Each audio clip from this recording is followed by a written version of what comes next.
Alô, pessoal do segundo ano, tudo bem? Como é que vocês estão? Espero que estejam bem. Nós estamos chegando aqui, gente, na nossa aula de revisão para a 8. Essa aula está sendo postada após a realização da prova da SPSEX, que vocês do segundo ano fizeram, do Engenheiro Camilo, imagino, né? Fizeram esse final de semana passado. É, Bom, é um momento importante da tua preparação, ainda que eu entenda que a preparação ainda tem mais um ano pela frente, na conclusão do terceiro ano que você terá esse momento de ápice da tua preparação para fazer essa prova. Nós vamos adiante gravar e disponibilizar a gravação da correção da prova, tá bem? Mas é urgente que nós façamos essa revisão aqui, porque a próxima avaliação sua, que será a 8, será com o conteúdo do itinerário. Então, vocês fizeram a 7 recentemente e a segunda avaliação do terceiro trimestre será a 8, que será com esse conteúdo aqui para quem é do itinerário Camil do segundo ano. A sequência didática, a formação dos solos, aproveitamento e impacto. Então, solos é o primeiro. E a sequência didática 8, grandes domínios naturais, aproveitamentos e impactos. Vai ser uma prova toda fechada, né, toda objetiva, bem aos moldes da SPSEX mesmo, com 12 questões de geografia, mas tratando fundamentalmente desses dois assuntos. É claro que ambos, tanto domínios naturais como solos, são assuntos que envolvem outros temas, né? Eu não tenho como falar de solos e não comentar sobre agricultura. Eu não tenho como falar de domínios naturais e não falar de clima, por exemplo, de vegetação. Então, eles estão associados a outras temáticas, que é exatamente o volume de conteúdos que vocês vão adquirindo ao longo da sua vida escolar, especialmente aqui no ensino médio, tá bem? Eu coloquei algumas poucas imagens hoje, algumas anotações aqui, e eu vou ser muito cirúrgico nas minhas intervenções dessa aula. Vai ser uma aula de 30 minutos, onde eu vou pontuar desses dois grupos de assuntos, solos e domínios naturais, quais são as informações mais relevantes que nós já trabalhamos, para que você chegue para arrebentar na prova, tá certo? Então fiquem atentos a isso, façam suas anotações. E principalmente, se tiverem alguma dúvida acerca de considerações que eu vou fazer, de terminologias, recorram às 3 aulas anteriores, que foram aulas que nós tratamos desses dois grupos de assuntos, beleza? Então, eu vou começar com solos. O tema solos vai aparecer em uma ou duas questões das 12 isoladamente e vai aparecer em assertivas e alternativas de outras questões, não é? Eu vou fazer algumas considerações aqui e venho para as minhas anotações para complementar uma outra coisa, né? Aqui você tem uma primeira informação, esse gráfico, aliás, todas as imagens que estão aqui já foram trabalhadas nas aulas de origem, né? Eu retomo para destacar uma outra questão. Eu queria que vocês ficassem atentos, então, a esse gráfico. Esse gráfico é um gráfico importantíssimo, importantíssimo, que vincula 3 elementos. Umidade, então aqui você tem a precipitação, né, evaporação, é essa linha azul, não é? Então você tem desde as baixas, aí você vê que eu falei de 3 elementos, né? Um primeiro elemento, umidade, um segundo elemento, vegetação, ligado fundamentalmente às latitudes, não é? As latitudes, você percebe que a linha da temperatura, que você tem altas latitudes polares com vegetação tipo tundra, até que nós chegamos às florestas tropicais de alta temperatura. E profundidade do solo. Olha só. Então você tem precipitação, vegetação, temperatura, 4 elementos, né? E profundidade do solo. E ainda tem um elemento que a gente pode analisar, que não está explícito, mas é implícito, que são as ações dos agentes do intemperismo. Quais são os agentes mais atuantes nessas situações, nessas duas situações principalmente? É isso que a gente vai ver aqui agora, então. Vejam só vocês que nós temos dois quadros bem diversos, né? Uma situação aqui, eu vou desenhar, acho que fica bacana. Desculpem. Então aqui você tem essa situação. Você tem essa situação aqui e tem uma outra situação, por exemplo, aqui. Dois extremos, né? Percebo você que nessa primeira situação, nessa situação mais à direita, você tem alta precipitação, altas temperaturas e solos profundos. Perceberam aqui? Onde eu estou passando o mouse. Na outra situação, você tem temperaturas medianas altas, baixíssima precipitação e solos rasos. Então aqui eu posso fazer uma relação direta entre precipitação e profundidade do solo. Percebam vocês que a linha da precipitação, essa linha azul, à medida que ela aumenta, aumenta a profundidade do solo. À medida que ela diminui, diminui a profundidade do solo. Nos pontos de maior precipitação, você tem solos mais profundos. Nos pontos de menor precipitação, você tem solos mais rasos. Perceberam isso? Então, nos desertos, sejam eles desertos quentes ou desertos gelados, onde eu estou passando o mouse aqui agora, você tem solos rasos e pequena precipitação. Nas áreas de florestas tropicais, você tem grande precipitação e solos mais profundos. A gente poderia fazer uma analogia aqui no Brasil entre o semiárido e a Amazônia. Na Amazônia, forte precipitação o ano todo, solos mais profundos. No semiárido, pequena precipitação, solos mais rasos, litossolos, né? Solos litólicos. Beleza? Tudo certinho por enquanto. E o que é que determina isso, professor? Para que eu não tenha que ficar decorando, né? O que determina isso é o seguinte, aí é análise, né? Nas áreas mais secas, qual é o tipo de intemperismo que predomina? Não tem muita água, não tem muita vida. Então, a ação dos seres vivos e da água infiltrando, mudando a estrutura da rocha lá embaixo, não tem. É uma desagregação mais superficial, a partir da variação de temperatura, dos ventos, porque tem pouca proteção de vegetação.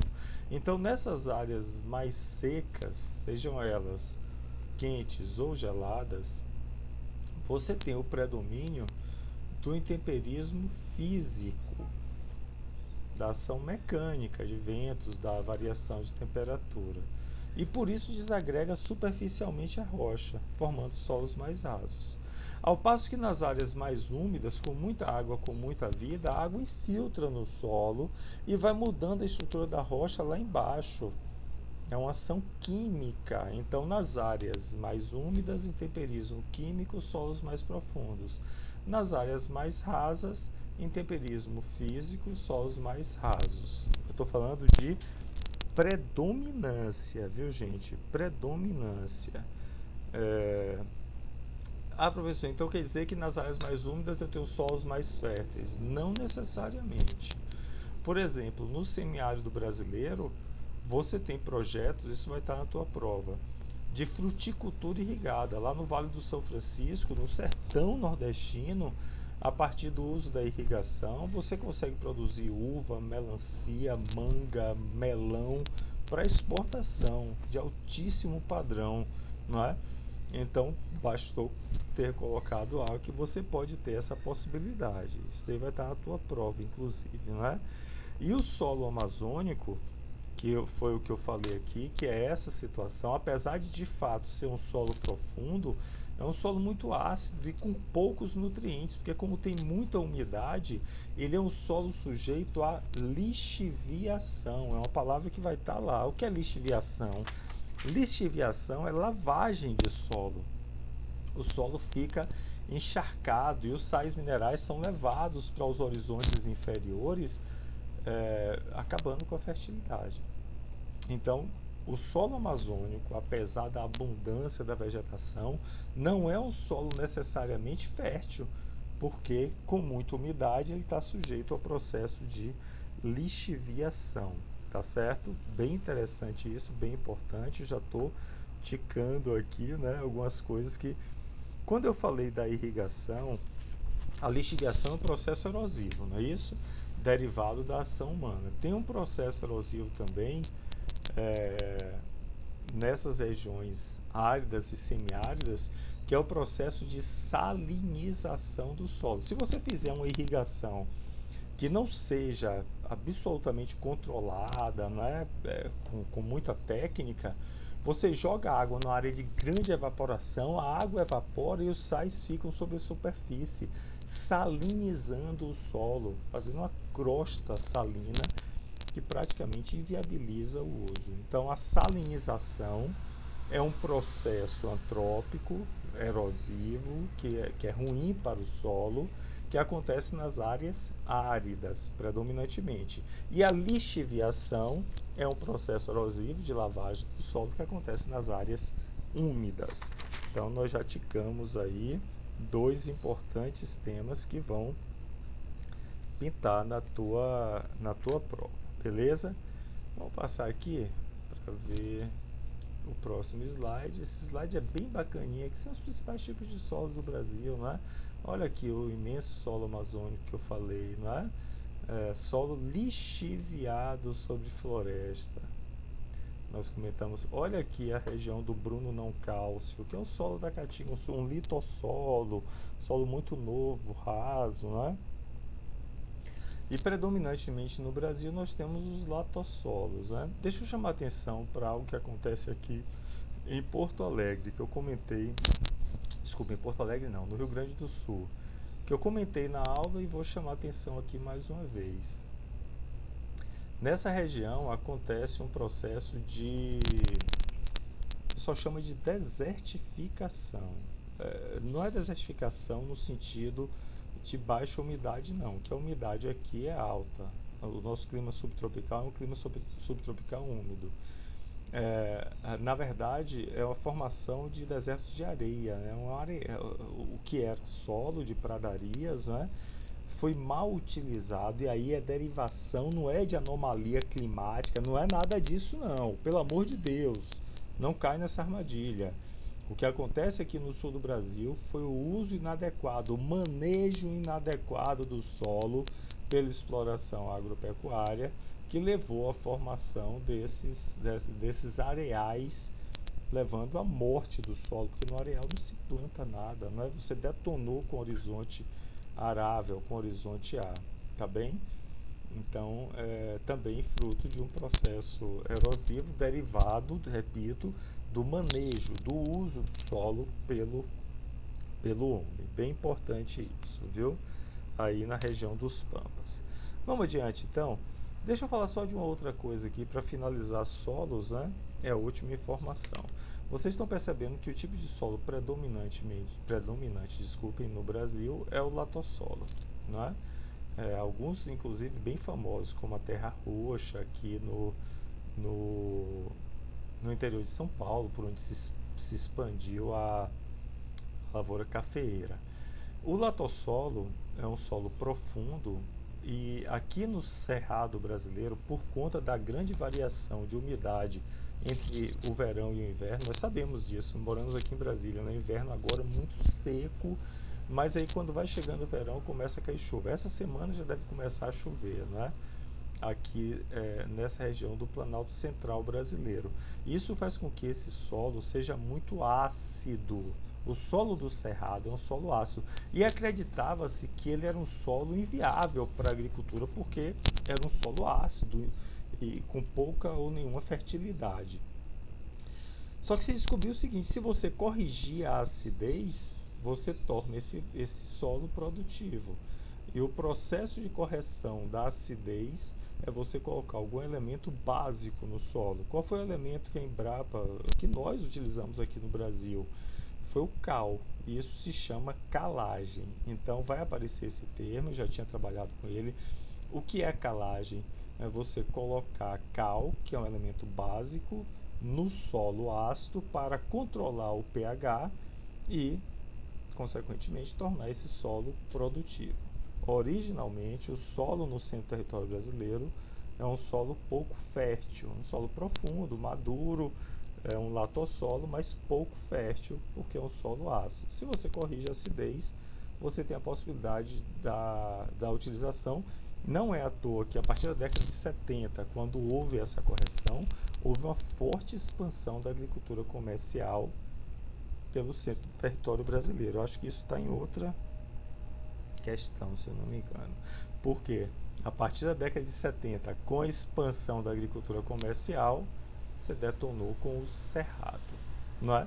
Com o nosso cerrado, que estava hoje. O cerrado é considerado um bioma em extinção, fadado à extinção, é considerado um hotspot, perdão. E já que falamos disso, vamos lá. Trabalhamos na última aula com esses biomas, na verdade não são biomas, aqui são domínios morfoclimáticos, né? Vamos distinguir então. Os domínios morfoclimáticos é uma junção feita pelo professor Aziz Absaber, é uma junção de diversos elementos para regionalizar o território, elementos naturais, né? Clima, morfologia, vegetação. Cada um desses domínios tem predominantemente um bioma. Não quer dizer que seja exclusivo, não, mas é predominância de um bioma. Então, bioma é uma coisa, domínio de vida, né? De vegetal, de vida. Dentro dos biomas, você tem ecossistemas, diferentes ecossistemas. Eu não posso dizer, por exemplo, que o bioma amazônico seja todo igual. Não é. Tem espécies que vivem em áreas um pouco mais altas, um pouco mais baixas. Então, você tem os domínios morfoclimáticos, normalmente formados por um bioma, os biomas compostos por vários ecossistemas, né? Você pode reunir esses ecossistemas a partir de elementos de biodiversidade. Guarda isso, que isso vai estar numa questão também, que são as chamadas ecorregiões. O que são ecorregiões? É a formação de regiões com características de biodiversidade similares. Seria a reunião de um grupo de ecossistemas a partir, fundamentalmente, das características da biodiversidade. Então, você tem três elementos aí importantes, né? Os domínios morfoclimáticos, os biomas, os ecossistemas, nessa ordem, então, né? Como se fosse uma ordem hierárquica.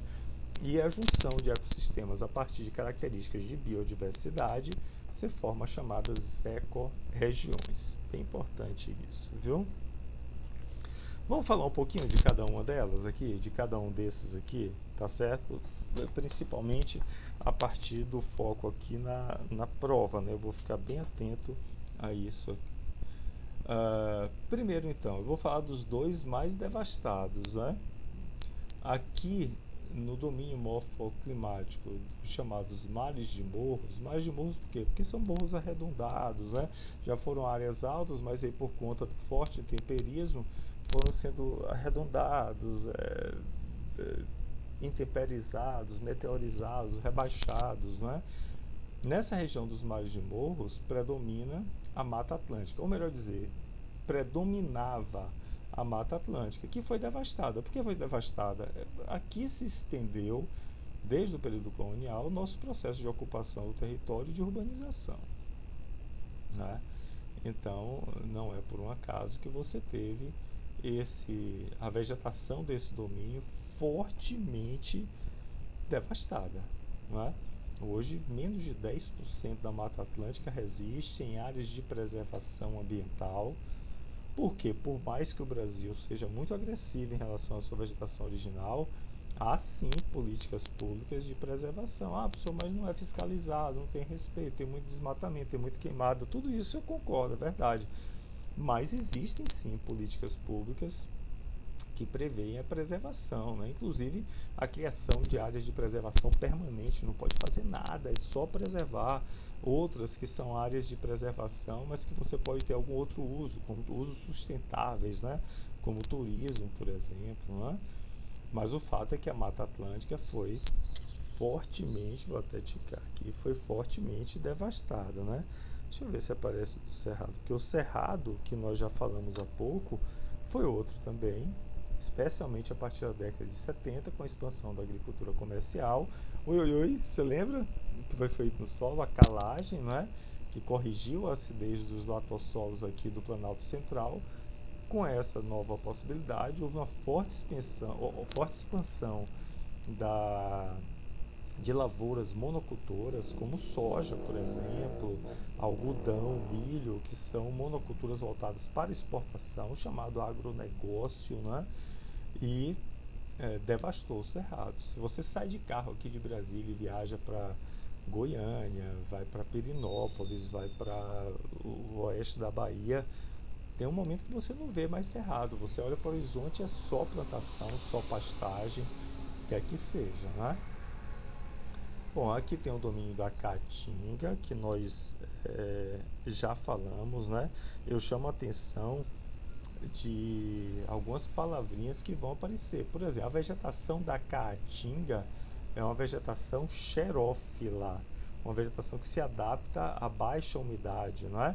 Então, raízes profundas, espinhenta, vegetação de baixa altitude, então tem poucas árvores, são mais arbustos e gramíneas, herbáceas, não é?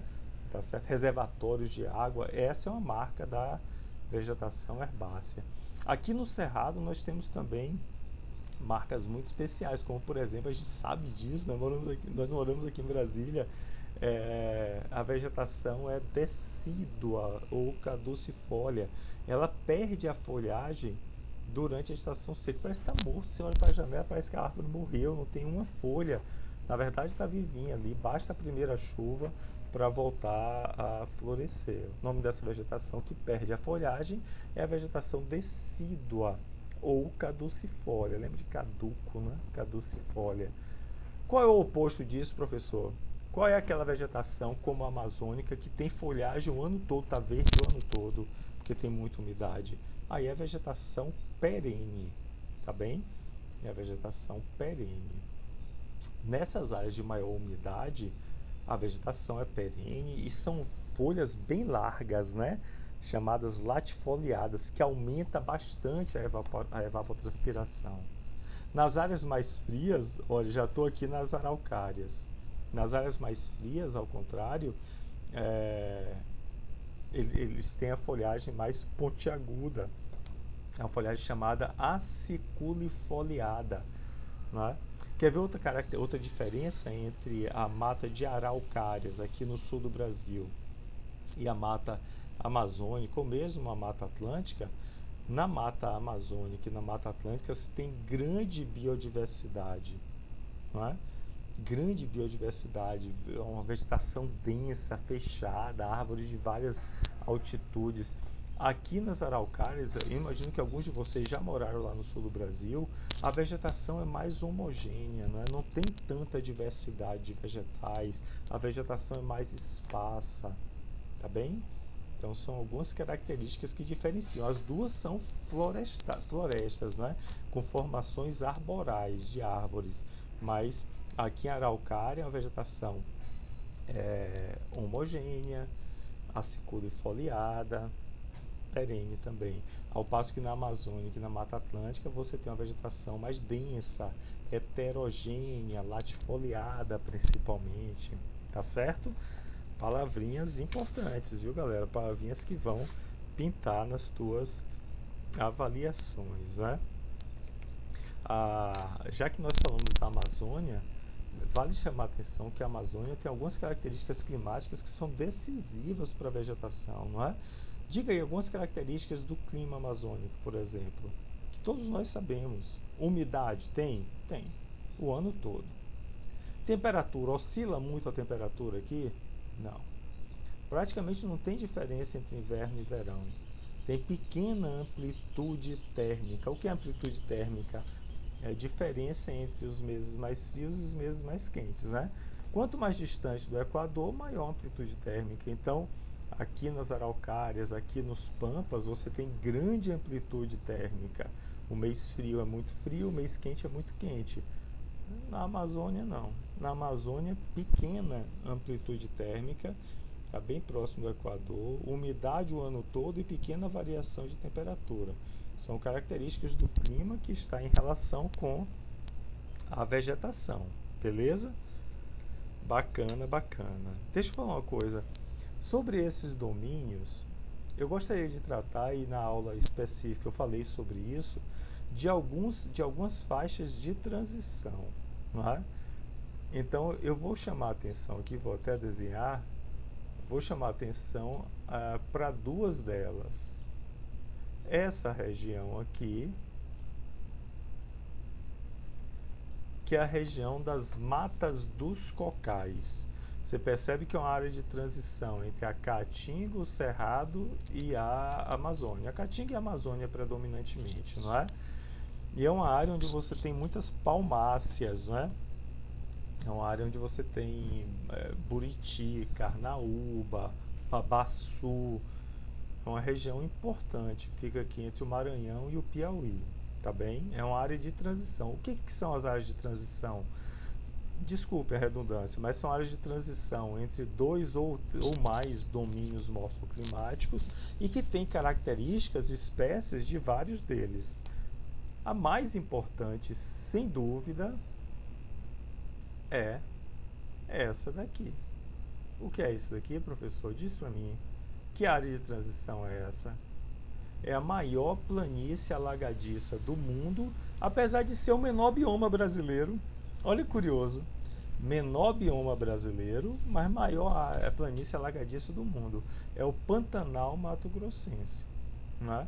É o nosso complexo do Pantanal, uma área de transição do ponto de vista dos domínios morfoclimáticos, bem importante por conta da exata complexo nesse sentido, que tem espécies amazônicas, tem espécies do cerrado, tem espécies da Mata Atlântica e até vegetação xerófila tem por aqui. Então é uma área realmente muito instigante e que evidentemente merece nossa atenção. Galera, vamos caminhar para o final da aula? Acho que eu tenho mais 3 slides. Então aqui, deixa eu ticar aqui as coisas que obrigatoriamente eu tenho que falar. Bom, nesse daqui eu queria tratar, então aqui tá, olha aqui, o complexo do Pantanal, né? Complexo do Pantanal, que é a vegetação, né? Essa imagem aqui eu trouxe para mostrar para vocês a vegetação original, o que era, e como que ela está alterada até 2010, né? Olha a expansão da agricultura comercial detonando com o cerrado a partir da calagem. Olha a Mata Atlântica devastada na porção litorânea. Galera, olha o arco do desmatamento aqui. O que é o arco do desmatamento, professor? É a pressão do agronegócio, das pastagens no sul amazônico, queimando floresta, destruindo floresta para abrir pasto para gado ou então produção de soja.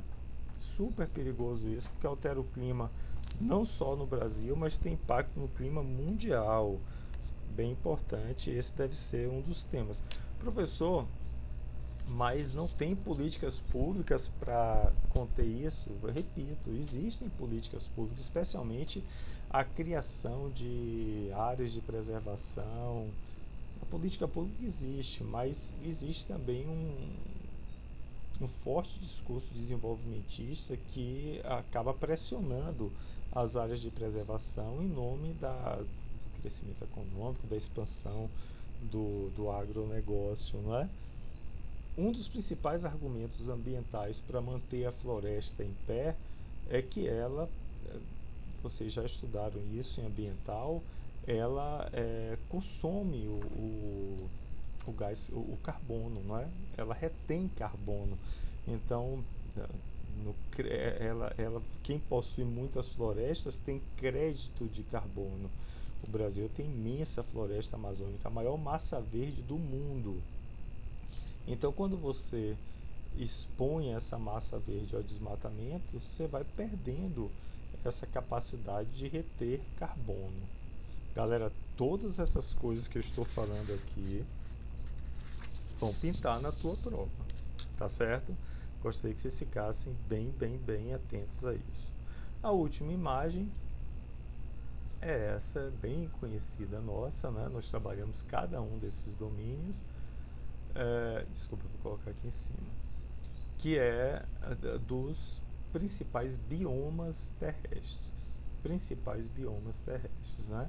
Aqui tem cada um deles. Se você quiser saber um pouco mais sobre cada um deles, eu recomendo fortemente que volte à aula original. Eles vão aparecer na tua prova. Você vai precisar ter alguma informação, né? Tundra, por exemplo, é o bioma de altíssimas latitudes, né? Arbustos, gramíneas, mesmo assim só durante um pequeno período. Esse gráfico aparece na tua prova, inclusive, né?